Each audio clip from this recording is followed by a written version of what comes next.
I'm Jess, and if you told me 11 years ago that my life would take such a wild turn, I'd have laughed it off.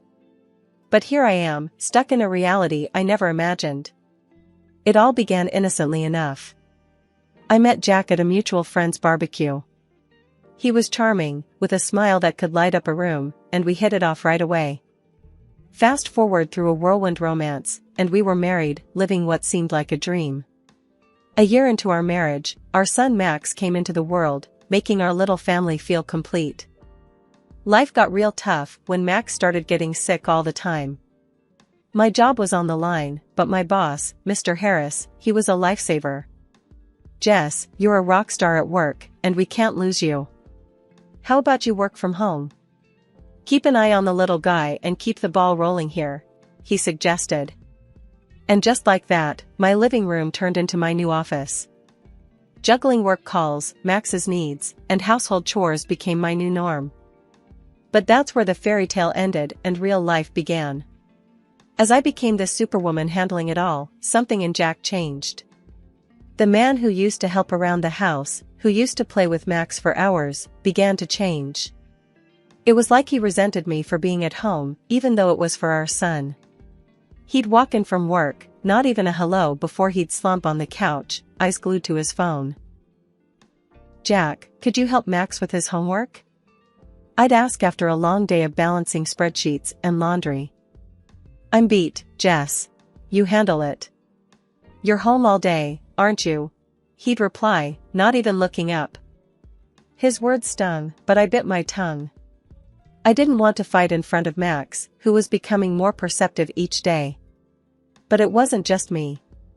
His attitude towards Max shifted too.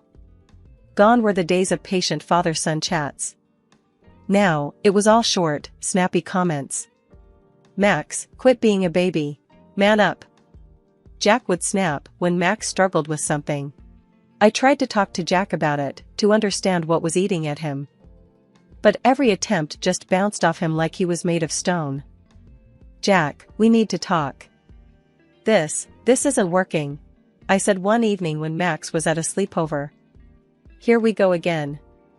Nag, nag, nag. You know, maybe if you weren't so busy playing the perfect housewife, you'd see I'm dealing with real stress at work, he retorted, his words laced with a bitterness that took me aback. But we're supposed to be a team, Jack. It's us against the problem, not us against each other, I shot back, my patience wearing thin. Save it, Jess. I've got enough on my plate without home becoming another battlefield, he said, dismissing the conversation with a wave of his hand before storming out. I stood there, in the silence of our living room, feeling more alone than ever. It was like living with a stranger, a man who wore the same face as my husband but carried none of his warmth, none of his love. The shift in Jack's behavior didn't just come out of the blue. It crept in slowly, like a shadow growing longer as the sun sets, until one day, the room was dark. About 3 years back, that's when the late nights started becoming more frequent. Each time Jack walked through the door past midnight, his excuses were as thin as paper. It was a Tuesday, I remember, because Max had just won his soccer game, and we were waiting to celebrate with Jack. But as usual, the chair at the head of the table remained empty. Max's eyes kept darting to the clock, then to the door, and finally, settling on me with a mix of disappointment and confusion. I plastered a smile on my face, trying to keep the mood light. Your dad's really swamped at work, honey. But he's so proud of you, you know that, right? I reassured Max, but the words felt hollow even to me. It wasn't until much later that Jack decided to grace us with his presence. The sound of the door creaking open pulled me out of my troubled thoughts. I was sitting at the kitchen table, the remains of a celebration that never was laid out in front of me. Jack walked in, looking worn out, but there was something else in his demeanor, something off. I could smell the faint trace of perfume, definitely not mine, and it made my stomach churn. Jack, where have you been? Max waited up for you. He won his game today, remember? I tried to keep the accusation out of my voice, but it was hard. The game. Yeah, work, Jess. It's killing me. You know how it is. Jack mumbled, not even bothering to meet my gaze as he made a beeline for the fridge. No, I don't know, Jack. It seems like work is all you ever have to say these days. And what's that smell? Since when do your colleagues wear such strong perfume? I pushed, the words spilling out before I could stop them. Jack's head snapped up, his eyes narrowing. What are you implying, Jess? That I'm cheating on you? That's rich, coming from someone who's holed up here all day. The accusation stung, and I felt my face flush with anger. I'm here taking care of our son, our home, while you're out there doing God knows what. And it's not just the perfume, Jack. I found a strand of black hair on your jacket. Last time I checked, my hair was blonde. Jack let out a scoff, his ego inflating like a balloon. Oh, please, Jess. You're being paranoid. You think just because I come home smelling like someone else's perfume, I'm having an affair? Maybe you're just jealous. Maybe you still want me, huh? I was taken aback by his mockery. It wasn't like him. The Jack I knew would have reassured me, would have laughed it off and made me feel like a fool for even doubting. But this man, this stranger in my kitchen, he was egging me on, almost enjoying it. You think this is funny, Jack? Our marriage is hanging by a thread, and you're standing there making jokes? What happened to you? My voice broke, the frustration and hurt I'd been bottling up finally spilling over. Jack shrugged, his expression cold and detached. Maybe I've just had enough, Jess. Enough of this domestic bliss you keep trying to shove down my throat. I'm out there busting my ass every day, and I come home to this nagging and suspicion. You want to know where I've been? Out, where I don't have to deal with this crap. With those words, he grabbed a beer from the fridge and headed towards the living room, leaving me standing there, a mix of disbelief and anger coursing through me. As I heard the TV flick on, the familiar sound of laughter from some late-night show filling the house, I realized that the gap between us had grown too wide to bridge with mere words. The day started like any other, with Max's laughter filling the house as I juggled work and household chores. But a call from Mr. Harris changed everything. Jess, we need you in the office today. Big client coming in, and we can't do this without you, he said. I was torn. Max was down with one of his fevers again, and with Jack's unpredictable schedule, I couldn't just leave our son alone. I called Jack, hoping he'd understand the urgency. Jack, it's important. Mr. Harris needs me at the office. Can you come home early today? Max isn't feeling well. Jack's response was a cold splash of reality.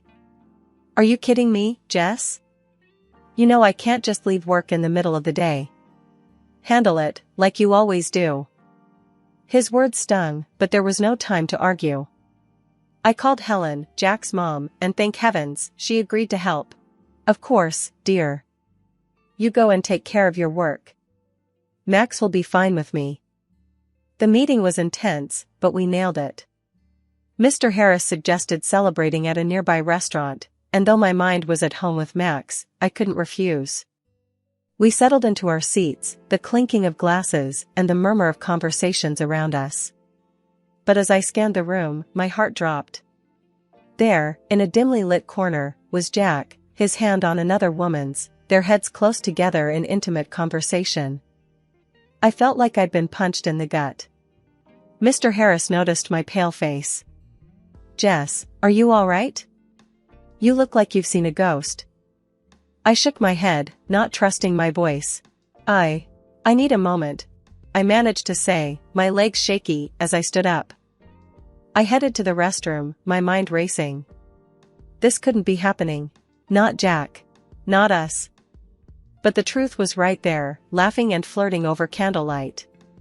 I splashed water on my face, trying to calm the storm inside me. As I looked in the mirror, a fierce determination replaced the shock. I wouldn't let this slide. Not this time. Back at the table, I apologized to Mr. Harris and the clients. I'm sorry, I need to take care of something urgent. Please excuse me. I left the restaurant, my mind a whirlwind of hurt and anger. Jack didn't even notice me leave, so engrossed was he in his affair. I made it home, my hands trembling as I opened the door. Helen was there, her concerned eyes meeting mine. "Is everything all right, dear?" I couldn't spill it, not then. "Just a rough day at work, Helen. Thanks for watching, Max." Helen gave me a knowing look. "Anything you want to talk about?" I forced a smile. "Nothing to worry about. Just work stuff." "Thanks again, Helen." After Helen left, the silence of the house wrapped around me. The image of Jack with that woman replayed in my mind. But I wasn't about to let anger take the wheel. This fury was fuel. Jack had made his choice, and now it was my move. The game had shifted, and as the night crept in, a plan began to form. A plan to make sure Jack regretted betraying the family he took for granted.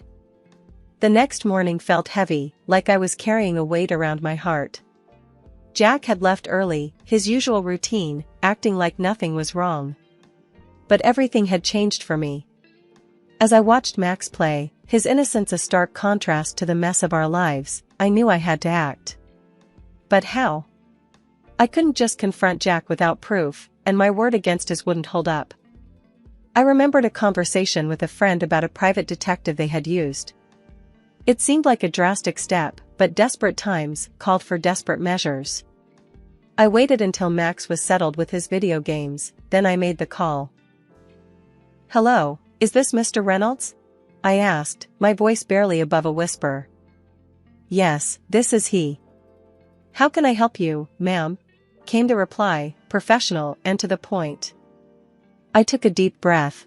I need your services. I suspect my husband is involved with someone else. I need proof." Mr. Reynolds was all business. "I understand, ma'am. We handle these cases with utmost discretion. Can you tell me more about your situation?" I poured out the details, the late nights, the perfume, the restaurant incident. Mr. Reynolds listened without interruption, then said, "We can start surveillance on your husband immediately. We'll gather evidence and keep you updated. My fee is—" I agreed without hesitation. The price didn't matter, I needed the truth. Days turned into weeks, and each time Mr. Reynolds sent over photos or snippets of conversations, my heart sank a little more. Jack with the same woman, at restaurants, at a park, and once, chillingly, at a jewelry store. It was like watching a train wreck in slow motion, each piece of evidence a brutal confirmation of Jack's betrayal. One evening, as I sat staring at the latest set of photos, Max came up to me. "Mom, why are you sad? Did something happen?" I quickly hid the photos and forced a smile. "It's nothing, honey. Just some work stuff. You know how it is." Max looked unconvinced. "If Dad is making you sad, I can tell him to stop. He should be nice to you." I hugged him, tears threatening to spill. "You're such a good boy, Max. But it's not your fight. Mom's got this under control, okay?" Max nodded, but his eyes still held worry. It broke my heart to see him like this, but it also steeled my resolve. Jack had to be held accountable, not just for me, but for Max's sake too. Max's 10th birthday should have been a day of joy and laughter, a celebration of a decade of life. The house was decorated, the cake was ready, and Max's eyes sparkled with excitement. But as the day unfolded, it became clear that it was going to be anything but typical. Jack, once the cornerstone of our little family, had been drifting away, his presence now just a shadow. This day was no different. "Jess, work slammed. I can't make it," he said over the phone, his voice as cold as the winter wind. I watched from the window as he drove off, leaving a cloud of dust and a heavy heart behind. Helen and George, Jack's folks, did their best to fill the void, their faces a mix of concern and disappointment. The party was in full swing, the sound of children's laughter a bittersweet melody. Then, out of nowhere, my phone shattered the calm. Jack's voice, panicked and loud, boomed through the speaker. "Our son's been hit. He's at the hospital now." The room froze, the festive air turning to ice. But there, right in front of me, was Max, safe and unharmed. "Jack, check your number." "Max is right here, safe and sound," I said, my voice steady, betraying none of the turmoil inside. There was a pause, a moment of silence that felt like an eternity. Then, a quiet, "Sorry, wrong number," before the line went dead. The room was thick with confusion and unspoken questions. I gently nudged Max towards his room, his new video game in hand. "Go on, sweetie." "I'll be right there," I said, mustering a smile that felt more like a grimace. Once Max was out of sight, I turned to face Helen and George. Their faces were a mix of shock and worry, a silent demand for an explanation hanging in the air. "Helen, George, there's something you need to know," I began, my heart heavy. "Jack hasn't just been buried in work. He's involved with someone else. They have a child together, a little boy." The words hung in the air, heavy and suffocating. Helen's eyes welled with tears, and George's jaw clenched, his anger barely contained. "Jess, are you certain?" Helen's voice was a whisper, her world crumbling. I nodded, the truth a bitter pill. "I've seen them, heard their conversations. It's undeniable." The room was silent, the weight of betrayal pressing down on us. "We're with you, Jess.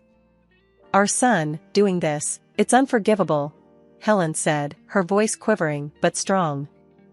George stood up, his posture rigid with resolve. "Jack will have to face us, to explain this madness. He owes you, answers." The rest of the day was a haze.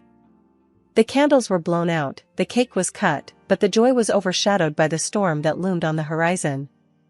As the sun set, casting long shadows across the room, I realized that this was no longer just my battle. That evening, the house was quiet, too quiet.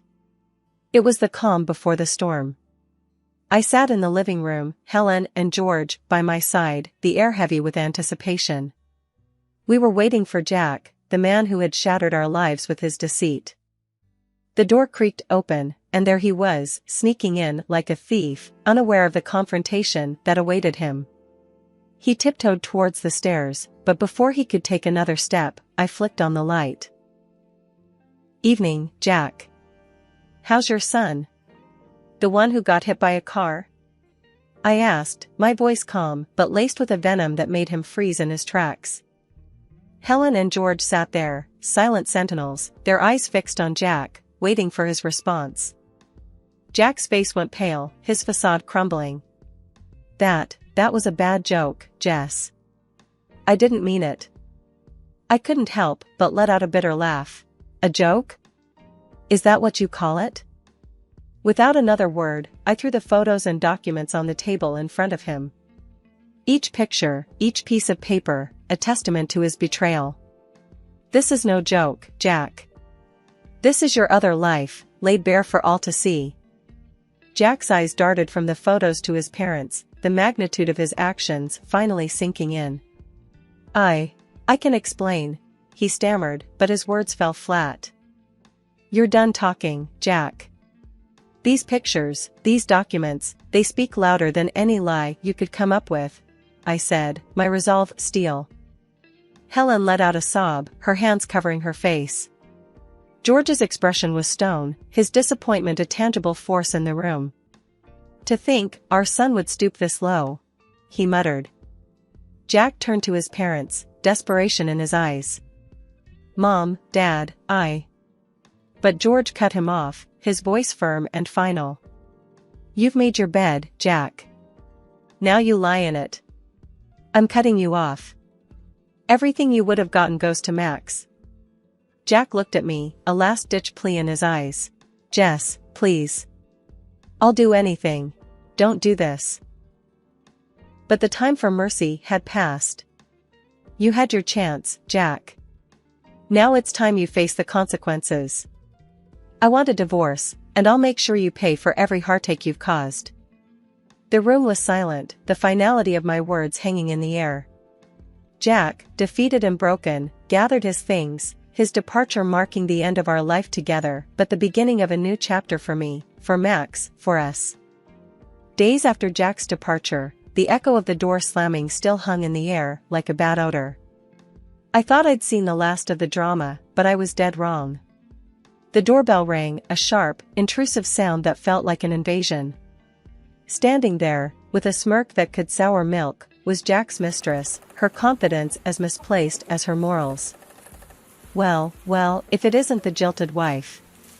Time to pack up, darling. Jack's with me now, and so's everything that was yours. This pretty little house?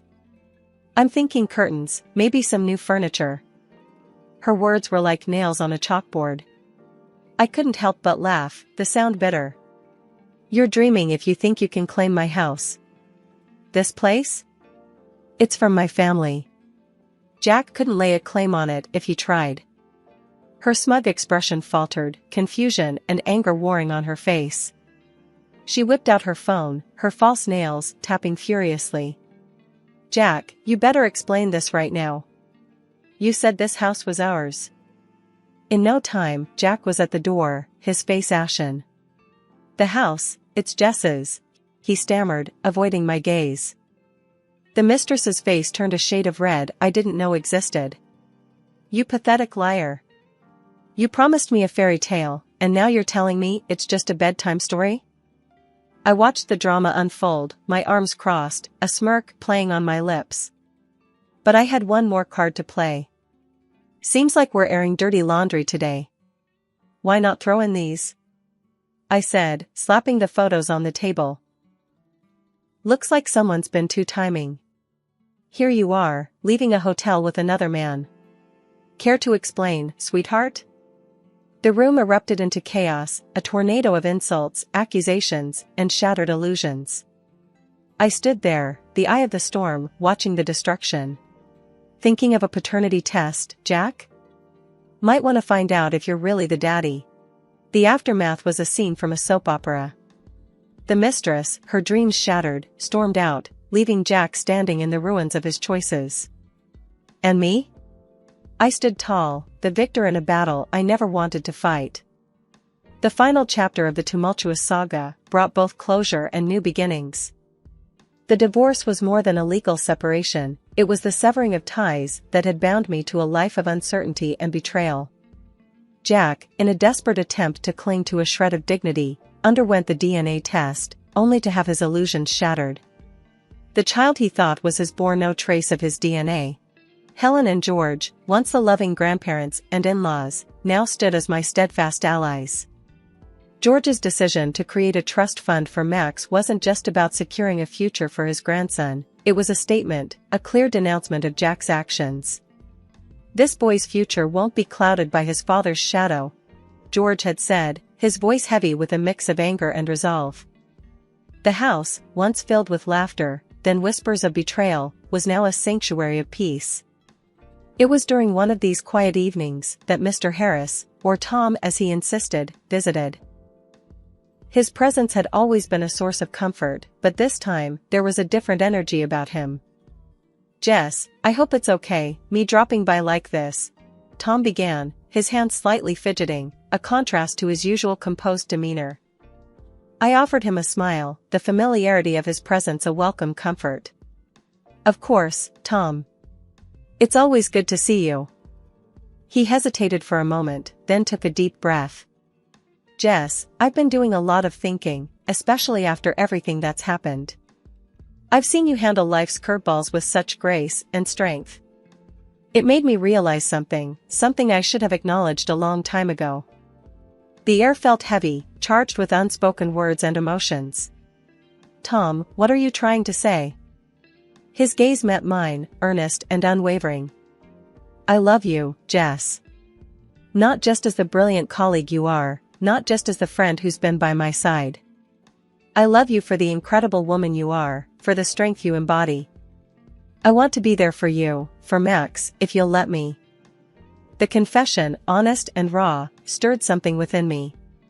A mix of surprise, fear, and a flicker of hope.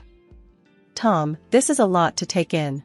I appreciate your feelings, truly. But I need time to process, to understand what this means for me, for Max, for us. Tom nodded, understanding etching his features. Take all the time you need, Jess. I'm not going anywhere. I just wanted you to know how I feel, to understand that whatever the future holds, I'm here. As he left, the silence of the house enveloped me. The words we'd exchanged echoed in my mind, a gentle yet profound reminder that life still had surprises in store, that maybe, the end of one chapter was simply the beginning of another.